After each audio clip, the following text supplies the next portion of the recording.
Hey, good morning, friends. Mark Holmes here with my buddy Cowboy Joe Boo, and as always, thank you guys for watching, commenting, and subscribing to the Joe Boo Sports Report. Without you guys, this literally doesn't work. I mean, seriously, it doesn't work. Just doesn't happen.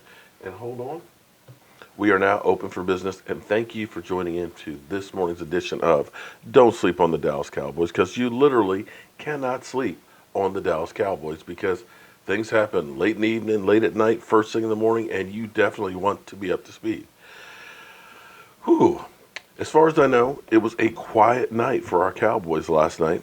I didn't hear about anything crazy or anything that happened, so let's hope that that stays the case. Now, the Cowboys are still in the last week of OTAs. Only a couple practices left.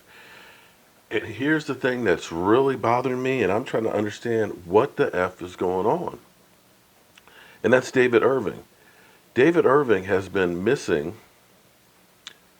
from OTAs because of being out of shape.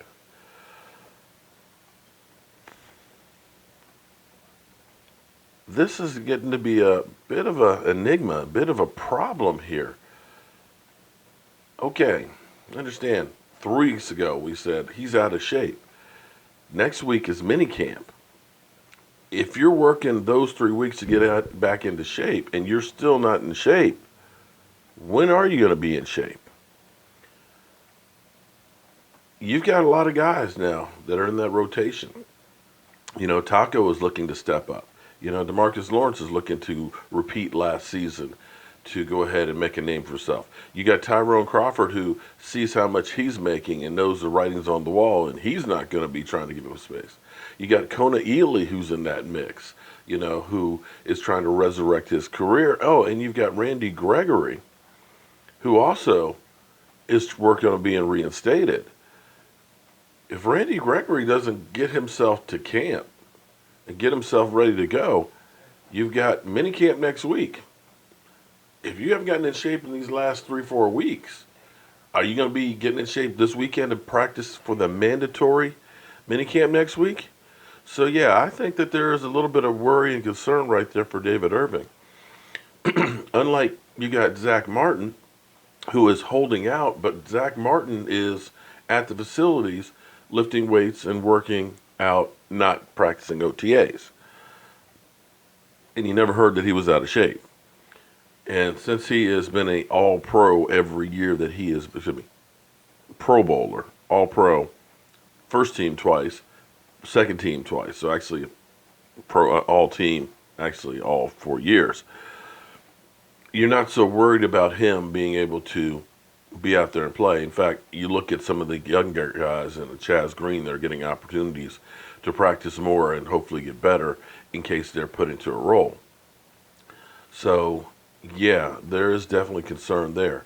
And I got to say that I think the coaches are disappointed in that, knowing that we have given him that tender and looks to make him a big contract or long-term contract at the end of the year. The other thing, of course, is the talk of the NFL is the Dallas Cowboys' lack of number one receivers, the no-name group, let's call them. But I'm going to go out on a limb and say that, one, with our running game, that they're going to get better just because of the running game. We missed Zeke Elliott for 38% of the season last year. Having him, having the offensive line fixed is going to make the offense run that much better, which will give better opportunities for our wide receivers, much like it did in 2016. But our new coach, and this is what's going to be key for this team, I think, was the change of coaches. From 2016 to 2017, didn't change anything. Nothing. But now you've got guys with different perspectives, different views, and different ways of doing things. And Sanjay Lau is a precision route guy. He's a guy that basically wants to make sure you are dead on. I'm talking about the dime is right here. That's the spot you're supposed to be on top of that dime, in the center of the dime. Not on the corner, not on the side, dead on that dime. And he is deadly working. They're going through film They're taking film from different angles and they're pointing out the nuances of making sure that your left foot isn't turned in too much, that your toe is in the right place.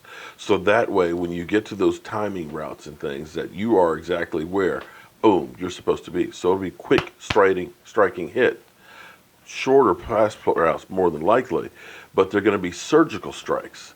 And I think that that's going to benefit these guys. We're not going to see a wide receiver that's getting 120 receptions and things like that. Heck, we haven't seen that in forever anyway. But you're going to see everybody having 60, 50 ranges of catches, which will be balanced. It's not good if you want to be a Pro Bowler, but it's good for your offense to be able to spread the wealth. Keep the defense's head on a swivel, not knowing where they're going to get hit next. So we'll see how that goes. But I've got to actually run because I've got to go to the airport and pick up my wonderful daughter who's coming into town. So guys, as always, I want to thank you for watching, commenting, and subscribing to the Jobu Sports Report. I'm Mark Holmes, and I got to go. See you soon.